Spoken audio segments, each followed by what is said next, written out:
자, 뭐 시장에서는 초전도체가 뜨거운 이슈죠. 상온 초전도체. 근데 이제 초전도체가 원래 개발은 이미 돼 있고 뭐 기사들 다 나왔지만 저온에서 극저온에서 이제 전도적인 물질, 초전도 물질이 나온 지는 오래됐죠. 근데 상용화 시키기에는 극저온, 이 극저온이 4K 뭐 그들 표현인 것 같은데 논문적인 표현은 마이너스 269도 이렇게 되더라고요. 그렇게 하려면 이제 질소가 필요하고 질소 만드는 회사는 태경케미칼입니다. 근데 뭐 지금은 상온 전도체를 얘기하고 상온 상압이니까 그건 뒤쪽에 얘기하고 있고 이 태경케미칼의 본질은 액화탄산하고 그다음에 고형탄산이죠. 액화탄산은 뭐 많이 좀 천천히 가면은 이제 첫 번째는 지구 온난화가 아니라 이제 지구 열대화, 그러니까 웜이 아니라 이제 보일링이라고 하죠. 들끓고 있는 거는 뭐 자명한 사실인 것 같고 올해 끝나진 않고 매해년마다 더 심해질 수 있는 가능성은 높은 것 같습니다. 더워도 너무 더워. 진짜 뭐 미국과 유럽 쪽에는 뭐 사람 살려라라고 하는데 뭐 51도? 말이 51도지 섭씨 51도면은 사람이 견딜 수가 없죠. 그 체온이 일단은 같이 올라가게 되면은 하여튼 뭐 잘 아시는 대로 이 열 스트레스 지수라는 게 있는데 26에서 28도가 이제 초기에 느껴지는 사람의 이제 그 고통 지수. 그다음에 28도에서 30도는 높음, 32도 이상이면은 매우 높음인데 지금 오늘 강릉의 낮 기온이 38도 순주 예고가 돼 있죠. 저녁에도 30도 이하로 안 떨어지고 열대야죠. 제가 언제 가면 다낭에 뭐 가족 여행을 갈 몇 년 전에 있어서 갔더니 39도씨 이렇게 되면은 밖에 나가면은 피부가 따가워가지고 다니기가 너무 어렵더라고요. 근데 그게 우리나라에도 지금 나오는 거죠. 38도면은 극한의 짜증 단계인데 이걸 어떻게 낮출 수는 없어요. 뭐 에어컨을 실외에다가 다 틀어버릴 수는 없으니까. 근데 온열 환자가 속출하고 있는데 적어도 냉수, 뭐 차가운 물이라든지 아니면은 온도를 좀 낮출 수 있는 그게 이제 탄산수하고 사실은 고용탄산인 드라이 아이스. 뭐 여러분도 잘 아실 겁니다. 이 액화탄산은 사실 그 산업용으로는 공업용, 조선소에 용접할 때 이게 많이 쓰인다 그래요. 냉각시켜야 되고 소화 기능도 있고 뭐 산화 방지제 이런 것도 있기 때문에 식음료 시장에는 잘 아시는 이제 맥주, 그다음에 콜라 이런 것도 있죠. 의약품용으로도 쓰이는데 뭐 살충제 이렇게 칙 뿌릴 때 뭐 그럴 때 이제 액화탄산이 쓰이고 고형탄산은 제일 많이 쓰이는 데가 아무래도 신선식품 배송. 이게 날씨가 올라가면은 아무래도 음식이 금방 상하기 때문에 그런 급속 냉각제, 보냉제로도 쓰입니다. 특수 세척용도 쓰이는데 뭐 그건 뒤에 나오고. 자, 여기까지는 그렇고 일반 가스인 뭐 에틸렌, 산소, 질소, 아르곤. 질소가 이제 포인트인데 이 질소가 초전도체를 저온으로 만들 때는 쓰여요. 이 상온 상압 초전도체를 지금 이제 학계에서는 검증을 해야 된다. 꿈의 물질이지만 그러면 검증을 어떻게 할 거냐? 일단은 저온의 초전도체를 먼저 가지고 뭔가를 해야 되겠죠. 그래서 조금 뭐 테마주로 엮일 가능성을 배제할 수는 없는데 그렇게 되기라고 하는 건 아니에요. 하여튼 처음에 어제는 제가 미리 좀 말씀드렸는데 너무 더워서 드라이 아이스 얘기를 좀 해드렸고 자, 그렇습니다. 태경케미칼을 오늘 좀 보고 있고 두 분의 이호근 매니저부터 먼저 아이디어를 좀 해볼까요? 네, 태경케미칼이 뭐 이전에 이제 그 더위 관련 테마주 뭐 이렇게 근데 이제 태경케미칼은 이제 그러기에는 좀 실적이 괜찮더라고요. 잘 나와요. 예, 잘 나오고 있고 왜냐하면 지금 조선업황이 상당히 핫하고 그다음에 최근에 뭐 신선식품 이 시장도 지금 뭐 하나 이제 대세로 가고 있다 보니까 이 회사 종목 지금 실적도 잘 나오고 있고 또 지금 더위다 보니까 또 아무래도 뭐 이런 주 없나 뭐 이렇게 찾다 보면 또 태경케미칼을 보게 되는 것 같아요. 그래서 이 종목은 좀 관심 있게 볼 필요가 있는데 오히려 지금 더위 관련주 테마주를 한번 찾아봤거든요. 이렇게 더우면 옛날 같았으면 막 올랐을 텐데 이쪽 관련주로 뭐 우리가 이제 항상 얘기했던 게 SCD, 이쪽 냉장고나 뭐 에어컨의 부품 만드는 회사고요. 파세코, 창문형 에어컨. 그다음에 이제 신일전자라고 해서 이제 선풍기 만드는 회사. 네. 그다음에 오텍, 그다음에 하이트진로, 빙그레, 롯데푸드. 그래서 이 종목들을 한번 쫙 차트를 봤는데 올해는 뭐 에코플로나 뭐 이런 반도체가 워낙 핫해서 그런지 2차 전지. 이 오히려 그 종목들이 거의 테마주처럼 가니까 보통 이렇게 더위가 나올 때는 이 더위 테마주들이 과거 같았으면 급등을 했을 텐데 지금 오히려 지금 흐지부지 엉망이더라고요. 네. 그러니까 빙그레 정도만 지금 좀 나타나고 있고. 그래서 전체적으로 그냥 태경케미칼은 뭐 더위 관련해서 우리가 주목하지만 어쨌든 요거는 그냥 실적으로 주목하는 게 좋을 것 같고 저는 이제 지금 이렇게 더우니까 아까도 얘기했지만 우리가 이제 바깥에 나가기 너무 힘들다 그러잖아요. 네. 그래서 영화 쪽 관련주를 조금 볼 극장? 필요가 극장 뭐 이런 쪽을 좀 아이디어를 좀 생각해 봤는데요. 아무래도 지금처럼 이렇게 더울 때 바깥에 외부 나간다는 것보다는 집에서 뭐 디즈니 플러스나 넷플릭스를 보거나 아니면 극장에서 시원하게 에어컨. 그러니까 저도 이제 영화관을 자주 가는 편은 아닌데 이번에 여름에 나 어디를 가기보다는 그냥 영화관에서 영화 뭐 재밌는 거 없나 이 정도로 지금 생각할 정도로 그래서 이번에 좀 영화 관련주들이 좀 핫하지 않을까 이렇게 한번 또 생각을 해봤습니다. 네. 왜냐하면 지금 그동안 많이 올랐던 종목들이 최근에 이제 미국 신용등급 강등 때문에 약간 이제 조정의 빌미가 나왔고 그러다 보면 이제 안 오른 종목이 없나 뭐 이렇게 찾다 보면 안 오른 종목이 드라마 컨텐츠나 이쪽 극장 관련주가 되지 않을까 이렇게 봐서 오늘 요즘 뭐 준비해봤고요. 밀수 흥행하고 있어서 NEW? 지금 그 밀수가 지금 흥행 1위, 박스 오피스 지금 1위고 어제까지 220만 명 돌파했더라고요. 여기에 이제 BEP가 350만 명에서 400만 정도면 돌파할 거라고 그러는데 지금 일주일 만에 222만 명이 돌파가 됐어요. 그래서 상당히 주목하고 있는데 이거 관련주가 U죠. NEW. NEW. 그래서 오늘 저는 이제 이런 힌트에서 그 극장 관련주들을 조금 봤었어요. CJ, CGV나 아니면 컨텐트리 중앙. 근데 이쪽은 너무 이제 무겁더라고요. 그래서 U가 지금 이번에 밀스 흥행이 이제 다음 주 되면 이제 BP 넘어가고 그다음에 8월 9일 날 우리가 이제 텐트폴 드라마라고 하는 무빙이 디즈니 플러스에서 또 개봉이 되고 그래서 다음 주에 여러 가지 호재들이 많을 것 같아요. 일단은 밀스가 BP가 넘어가는 이러한 시점이 다음 주에 나올 거고 그 다음에 무빙 드라마가 디즈니 플러스에서 공개되고 그래서 지금 요 더위에 우리가 관련주로 NEW, U를 주목해 볼 필요가 있지 않을까 해서 오늘 한번 요 종목을 말씀드리겠습니다. 네. 일단은 날씨가 너무 덥기 때문에 밖에 외부 활동 될 수 있으면 필요하지 않으면 자제하면서 집에서 OTT나 아니면 극장 가서 영화 봐라. 에어컨 틀고 탄산수 마시면서. 드라이 아이스는 어떻게 해야 돼? 네. 자, 하여튼 뭐 초전도 물질에서 갑자기 이제 이쪽으로 막 돌아다니고 있는데 초전도체 얘기를 조금 더. 태경케미칼은 사실 이 테마주로 볼 종목은 아니고 지금 막 증설 추도도 많이 하고 있고 실제 뭐 전방위적으로 사실 이 가스가 반도체 세정 쪽에도 또 많이 쓰이고 있어요. 특수가스가. 그래서 이제 그런 쪽에 이제 수요 대응하기 위해서 지금 막 증설도 하고 그러고 있고 실제 차트도 보시면 되게 좀 견조하게 지금 잘 움직이고 있어요. 뭐 아주 화끈하게 올라가는 건 아닙니다만 그렇죠. 뭐 최근에 빵 뜨진 않죠. 저렇게 막 상한가 기록하고 맞아요. 그러잖아요. 근데 최근에 뭐 사실 뭐 2차 전지나 반도체 이런 종목들 아니었으면은 오히려 주가가 다 이제 좀 우하향하는 종목들이 되게 많은데 태경케미칼은 그럼에도 불구하고 지금 상당히 좀 잘 버티고 있는 종목이기 때문에 이런 종목들이 또 박스권 한번 이제 뚫고 올라가면 화끈한 상승이 좀 나타날 수도 있겠다 그런 생각도 좀 들고 초전도체 얘기를 조금 해야 될 것 같아요. 이 초전도체라는 게 쉽게 얘기하면 그냥 저항이 0인 상태로 전기 저항이 0제로 전기를 이제 왔다 갔다 이제 주고받을 수 있게 만드는 물질이라는 거거든요. 앵커님 아까 설명해 주셨다시피 원래는 이 초전도체를 이제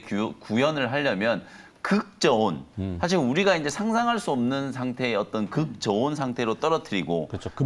일부 금속을 온도를 계속 낮추다 보니까 그런 초전도의 성질이 발견이 된 거죠. 이제 수은이요, 수은. 그렇죠. 네. 그래서 사실 이게 이제 우리가 보통 뭐 무한 동력 얘기도 하고 또 세포로 얘기를 해봤을 때 우리가 젊음을 되찾는 그런 이제 세포를 찾자 뭐 이런 것처럼 사실 이제 인류가 뭔가 이제 좀 이게 꿈의 기술 이런 것들을 많이 얘기하잖아요. 네. 뭐 그런 성격의 일종이라고 보시면 되는데 이번에 이게 상당히 좀 파장이 됐던 게 상온에서 그리고 상압에서 이 초전도체 기술을 구현을 했다라는 논문이 공개됐다고 하니까 이게 그냥 뭐 카더라가 아니고 논문이 공개됐다고 하니까 이게 우리 주식시장에서 먼저 이제 반응이 좀 나타나고 있는데 이제 팩트 위주로 좀 말씀을 좀 드리면 이게 무슨 아카이브라고 하는 논문 공개하는 사전 사이트에 그렇죠. 논문에 이게 뭐 완성본이 아니래요. 네. 뭐 요약본인지 뭐 초록인지 모르겠습니다만 뭐 연구진 중에 한 명이 그걸 이제 공개해놨더니 그게 이제 막 퍼져가지고 이제 이 사달이 난 거예요. 근데 이제 미국의 무슨 어디 대학의 교수가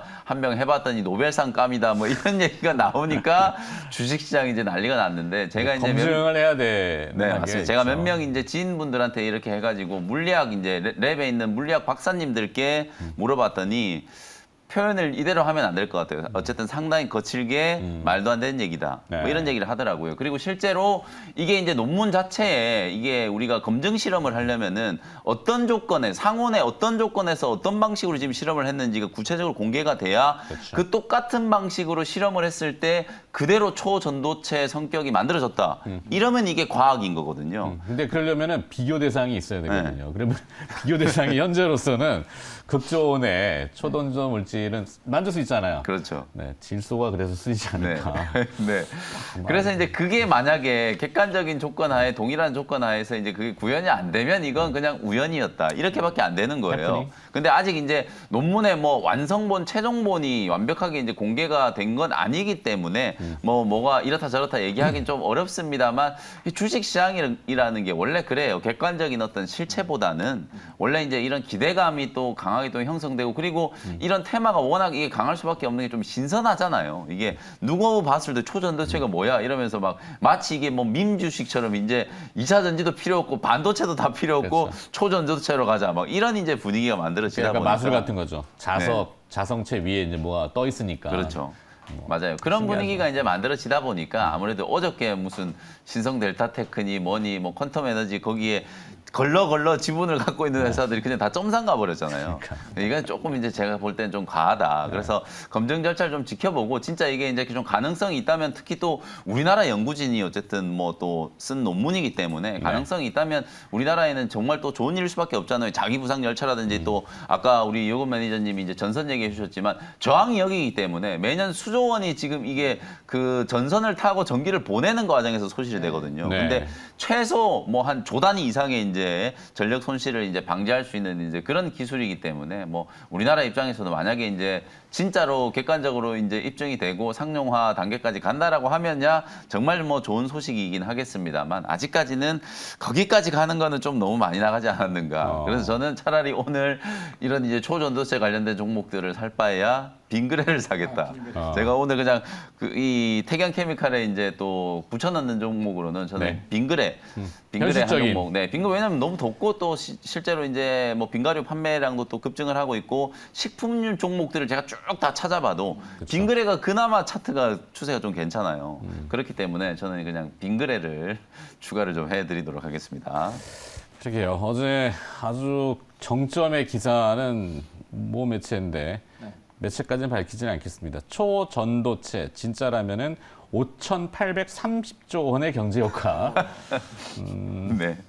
세계 정복을 하는 거죠 우리가. 네, 이제. 너무 많이 나가는 겁니다, 이거. 사실 우리 투자자분들이 지금 웃을 일이 아니고 투자자분들이 진짜 이런데 현혹돼가지고 너무 인생을 걸지 않으셨으면 좋겠어요. 그냥 테마는 그렇죠. 테마로 테마스럽게. 보는 게 맞다. 맞습니다. 이런 말씀 좀 드리고 싶습니다. 물론 이제 지금은 결정을 내릴 수 있는 단계는 아니에요. 가능성도 분명히 있고 희망도 분명히 있기 때문에 근데 이제 검증 절차가 있다라는 거 네. 조금 생각해 보시고 꼭 초전도체에 관련된 테마로 엮는 건 아니지만 그냥 날씨가 또 덥고 이러니까 상식선에서 이제 드라이 아이스하고 탄산 태경케미칼이라는 기업을 먼저 선정했고 두 분은 확장으로 오히려 그냥 영화 컨텐츠 NEW 그다음에 빙과류, 네. 빙그레 이렇게 네. 정해주셨습니다. 정리하고 자, 두 분이 또 따로 보는 오늘의 전략이 있을 것 같은데요. 어느 부분부터 또 할까요? 자, 원하시는 부분부터. 네, 제가 먼저 할까요? 이동 매니저부터. 혹시 리뷰할 거는 네, 그 어제 그 LS LS 일렉트릭 일렉트릭 네, 해주셨잖아요. 리뷰해주셔야죠. 맞아요. 네, 아니 이거는 이제 회사가 좋아서 이제 했는데 어제 또 막 초전도체 초전도체에 엮였어요, LS 가지고. 일렉트릭. 네. 어디 어떻게 네. 될지 몰라서. 근데 이제 이 주식은 크니까 다른 종목처럼 상한가는 못 가더라고요. 네, 아무래도 이제 지금은 좀 작은 주식이 아주 쉽게 가는 것 같습니다.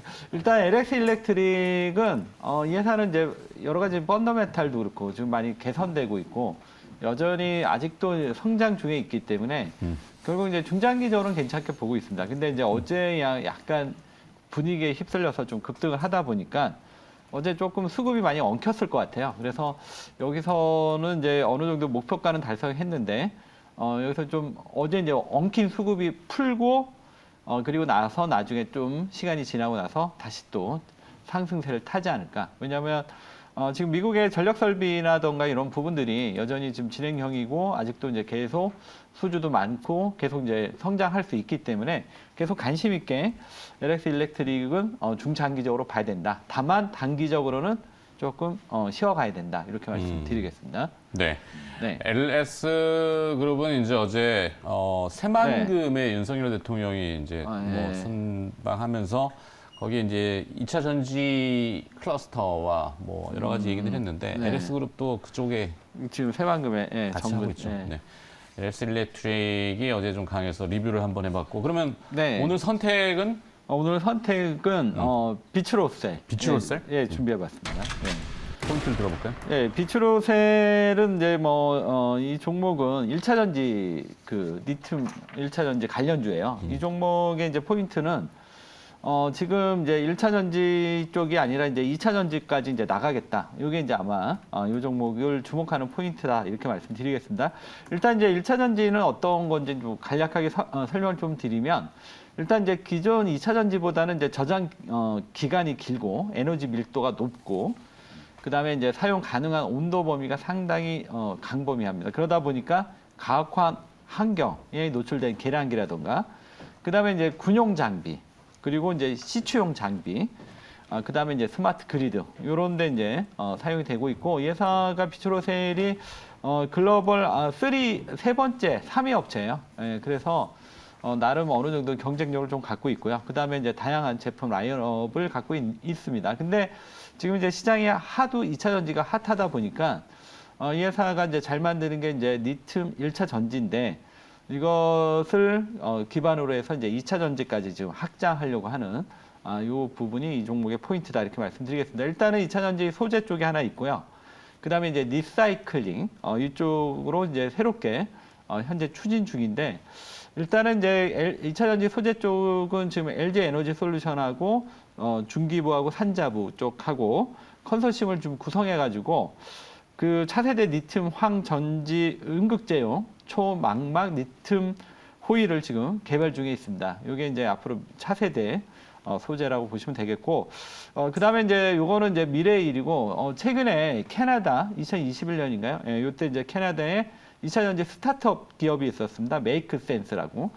이 회사를 인수하면서 지금 이제 시장에서 가장 핫한 뭐 실리콘 응급제라든가 이런 2차 전지 소재의 이제 본격적인 진출의 발판을 만들었다. 그래서 이 부분 아직까지는 이제 매출은 안 나오고 있는데 이 회사가 이제 워낙 이제 1차 전지 리튬 쪽에서 어느 정도 이제 기본적인 기반을 갖고 있기 때문에 2차 전지 넘어가는 것도 그렇게 어렵지는 않을 것이다 이렇게 보고 있습니다. 그래서 네. 이 회사가 그렇다고 뭐 2차 전지에 목매여 있는 게 아니라 현재 1차 전지도 지금 보시면 이제 그 북미나 유럽 쪽에 이제 스마트 그리드 그리고 최근에는 또 방산 쪽이 핫하다 보니까 이쪽에서 매출이 지금 계속 성장세를 보여주고 있어요. 그래서 기본적으로 성장하는 가운데 앞으로 이제 미래 먹거리로 2차 전지까지 지금 간다면 좀 새로운 리레이팅이 좀 필요하지 않을까 이렇게 보여집니다. 그래서 이 종목 말씀드리겠고요. 이 종목 이제 차트 보시면서 가격 자료 말씀드리겠습니다. 네. 네, 아무래도 오늘 시장이 변동성이 좀 클 것 같아서 미리 좀 선 조정을 받았다. 그렇게 보고 오늘 준비했고요. 이 종목의 매수가는 19,600원, 그다음에 목표가는 23,500원, 손절가는 17,400원 말씀드리겠습니다. 네. 김병민 매니저는 비치루셀을 네. 어떻게 생각하세요? 비추셀 뭐 얼마 네. 전에도 한번 네, 이혼을 다뤘죠. 하셨던 네. 것 같아요. 네. 그죠? 내용이 참 좋은 종목이 실적 대비 분명히 저평가되어 있는 기업인데 사실상 이게 이제 시장의 트렌드 때문에 좀 소외되는 네. 종목들이 많아요. 근데 이제 트렌드라는 건 항상 이제 좀 바뀌는 거잖아요. 네. 때가 되면 올라갈 수 있는 종목들을 가격이 이제 좀 낮을 때 사는 걸 우리가 이제 가치 투자라고 하는 거거든요. 뭐 어려운 게 뭐 다른 게 가치 투자가 아니고 그런 측면에서 봤을 때는 비추로세 요즘에 뭐 워낙 너무 이제 2차 전지 네. 이제 이런 얘기들만 해서 네. 2차 전지가 이제 배터리의 중심이다 이렇게 이제 생각들을 하실 수 있는데 1차 전지가 산업적인 측면에서 봤을 때는 훨씬 더 광범위하게 많이 활용되고 있어요. 그래서 이제 그런 측면과 특히 방산, 네, 그렇죠. 네. 미사일이나 뭐 맞습니다. 자폭용 드론. 네. 한번 쓰고 한 번 가고 쓰고 버릴 거 그렇죠. 있잖아요. 자폭용 드론은 재충전이라고 쓸 수도 없어요. 그렇죠. 네. 한번 떠내 보내고 이제 끝나는 그런 쪽에서는 워낙 이제 광범위하게 좀 많이 쓰이기 때문에 비추로셀 뭐 말씀해주셨던 포인트 중에 저는 내용을 떠나서 어쨌든 선조정을 받은 기업이기 네, 때문에 그렇죠. 어제 오늘 같은 이런 이제 변동성을 조금 견딜 수 있지 않을까 이런 네. 생각을 조금 해드리겠습니다. 알겠습니다. 네. 자, 김병민 매니저의 한 발도 이제 들어볼까요? 뭐 네. 어디로 가실까요, 오늘? 오늘 뭐 의도치 않게 한미 시리즈로 지금 가는데요. 오. 아까 한미 반도체 말씀드렸고 제가 준비해온 이제 그 저의 한 발은 한미 약품. 한미가 들어가는 게 글로벌, 네. 사이언스, 네. 한 반도체, 한미 반도체, 네. 한미 그 약품까지 이제 맞습니다. 근데 약품으로 한미 가시는 약품과 한미 반도체는 관계에서는 관계가 아닙니다. 없어요. 전혀. 로고를 보시면은 한미는 H만 이제 대문자고 나머지는 소문자예요. 근데 네. 이제 한미 반도체는 다 대문자예요. 네. 그러니까 이제 다른 회사입니다. 지분 관계도 전혀 없고 한글 이름만 같을 뿐이지 이제 관계 회사는 아니다라는 거 먼저 좀 말씀드리고 제가 이제 유한양행이라는 종목 이제 비소세포성 폐암 치료제 관련된 이제 레이저 티닙 이제 이슈가 좀 부각될 수 있다라는 거 말씀드리면서 나름대로 좀 괜찮았잖아요. 근데 이제 저는 한미 반도체를 이거 비만 치료제와 관련된 또 게임 체인저가 될 수 있다. 그런 가능성을 이제 한번 말씀드려보고 싶고 한미약품이 이제 얼마 전에 실적 발표를 했는데 뭐 영업이익이 조금 하회했는데 영업이익이 이제 하회한 건 임상을 위한 이제 환자 모집을 이제 빠르게 하다 보니까 지금 이제 듀얼 어고니스트라고 하는 이게 후보 물질명은 HM12525A 요게 이제 임상 2A상 결과가 나오고 2B상에 이제 7월 달에 진입을 했거든요. 근데 2B상에 진입을 하면서 환자 모집을 이제 할 때 거기서 이제 비용이 이제 조금 이제 들었기 때문에 예상보다는 뭐 실적이 조금 이제 못 나왔지만 올해 연간 기준으로 봤을 때는 영업이익 한 2천억 정도 예상되고 있는 상황이라서 실적이 아주 빠르게 호전될 수 있는 가능성이 좀 높다. 다만 한미약품이나 뭐 최근에 유한양행도 제가 말씀드렸습니다만 이런 기업들이 뭐 전문의약품들 이제 제조 판매를 하는 사업을 같이 하고 있다 보니까 실적도 지금 따지고 있는 상황이지만 사실상 이제 이런 기업들은 어떤 신약을 개발하느냐, 가지고 있는 신약의 파이프라인이 어떤 경쟁력을 가지고 있느냐, 그게 이제 가장 좀 중요한 거라고 이제 보시면 될 것 같고 최근에 여러분들이 꼭 좀 주목을 좀 해봐야 되는 게 비만 치료제예요. 네. 여러분들이 많이 들어보셨지만 삭센다, 뭐 위고비, 마운자로 많이들 들어보셨을 거예요. 실제로 이제 오프라벨 방식으로 우리나라 이 삭센다가 2018년에 이제 풀렸는데 그때 이제 우리나라 전국적인 어떤 비만 치료제 시장을 완전히 휩쓸 정도로 상당히 인기가 많았어요. 그게 하루에 한 번씩 이제 자가 주사를 할 수 있는 거거든요. 근데 하루에 한 번 주사를 이제 맞는다는 것 자체가 되게 좀 불편하잖아요. 네. 그래서 꿈의 비만 치료제다라고 나온 게 이제 노보 노디스크. 역시 삭센다도 노보 노디스크에서 개발한 거거든요. 노디스크에서 이제 개발한 이제 위고비가 요거는 이제 매일 맞는 게 아니고 일주일에 한 번씩 맞으면 돼요. 그러니까 맨날 맞던 걸 이제 일주일에 한 번씩 맞게 되니까 정말 편하잖아요. 그러니까 이걸 찾는 환자들이 막 어마어마하게 늘어나다 보니까 풍기 현상이 생겼다. 그래서 이제 비만 치료제가 지금 화제가 되고 있는 거예요. 그래서 우리나라에서도 뭐 이 대봉 LS 같은 이런 기업들이 리라글루타이드 기반으로 해가지고 이 GLP-1 유사체거든요. 리라글루타이드 요걸 가지고 또 비만 치료제 개발에 성공했다. 뭐 이런 얘기 나오면서 막 주가가 급등하고 며칠 전에는 또 인벤티지랩이 이게 임상도 아니고 전임상에서 유효성이 뭐 위고비보다 낫다 뭐 이런 얘기 나오니까 막 상한가까지 가고 이런 이제 상황이기 때문에 분명히 이제 시장이 비만 치료제에 대한 이제 관심을 좀 높아지고 있다. 한미약품이 여러분들이 기억하시는 것처럼 과거에 이제 2015년에 이 에페글레나타이드 요게 이제 당뇨병 치료제로 이제 개발했던 후보 물질이에요. 요걸 이제 사노피에다가 기술 이전을 하게 되면서 한미약품이 그야말로 우리나라 이제 신약 개발하는 기업들의 이제 역사를 이제 열어젖힌 회사거든요. 근데 이제 안타깝게 그게 임상을 막 진행하다가 2020년에 반환이 됐어요. 이제 반환이 되고 이제 끝난 게 아니라 한미약품 자체적으로는 이제 에페글레나타이드를 가지고 사실상 이제 당뇨병 치료제에 대한 임상을 계속 진행하고 있었는데 최근에 이슈가 되고 있는 이 GLP-1 유사체, 이 뒤에 타이드 붙어 있는 게 이제 펩타이드 약자거든요. 그렇죠. 그런 이제 GLP-1 유사체들이 전부 다 당뇨병 치료제로 개발하고 있던 거예요. 위고비나 뭐 삭센다, 마운자로 다 마찬가지거든요. 그래서 이제 한미약품도 이 당뇨병 치료제로 개발하고 있던 이 GLP-1 유사체, 에페글레나타이드를 가지고 비만 치료제로 이제 실험을 한번 해보겠다. 그래서 지난 7월 28일 날 국내 식약처에 임상 3상 시험 계획 승인서를 이제 제출했어요.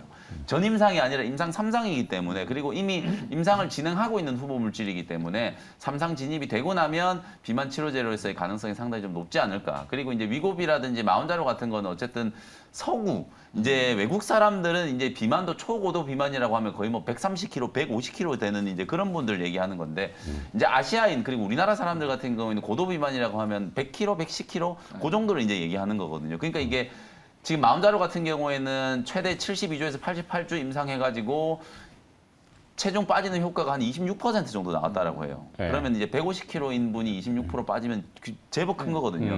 근데 우리나라 사람처럼 뭐 한 70kg, 80kg 되시는 분이 26% 빠진다? 그럼 이게 한국인에게 과연 이제 이 정도의 효과가 있겠는가에 대한 이제 의문에서 한미약품이 이제 한국인에 맞는 비만 치료제를 이제 개발을 하겠다라고 하는 게 임상 3상의 가장 중요한 좀 컨셉이거든요. 그리고 한미약품도 일주일에 한 번 랩스커버리라고 하는 또 그 플랫폼 기술을 갖고 있기 때문에 하루에 한 번이 아니라 일주일에 한 번 주사하는 거. 최근에 펩트론이 또 비만 치료제 때문에 주가가 급등했었잖아요. 근데 펩트론은 스마트 데포라고 하는 이 기술 이게 일주일에 한 번이 아니라 한 달에 한 번 주사하는 거예요. 그러다 보니까 이제 펩트론 주가가 이만큼 강하게 올라간 거거든요. 최근에 물질 이전 계약까지 체결을 했기 때문에 펩트론이 이제 각광을 받았던 거고 한미약품은 일주일에 한 번 주사하는 거 한국형 이제 비만 치료제로 에페글레나타이드 이제 개발을 시작한다라는 게 이제 가장 좀 중요한 포인트라고 보시면 될 것 같아요. 저는 임상에 대한 성공 가능성도 매우 높다라고 보여지기 때문에 뭐 비만 치료제의 가능성을 좀 본다라고 하면 충분히 뭐 지금 가격에 접근할 수 있다라고 보여지고 주가가 뭐 워낙 또 많이 빠진 상태이기 때문에 얼마든지 공략을 할 수 있는 그런 이제 자리다라고 말씀드리고요. 가격 전략 말씀드려보도록 하겠습니다. 27만 2천 원 어제 이제 종가거든요. 뭐 27만 원 정도 근처에서 접근을 한다라고 생각해 보시면 될 것 같고 목표 가격은 33만 원, 손절 가격은 2만 5천 원 정도로 가격 전략 참고해 보시면 되겠습니다. 네. 저희 비만 치료제하고 다이어트는 분명히 개념이 다르죠. 네. 그죠?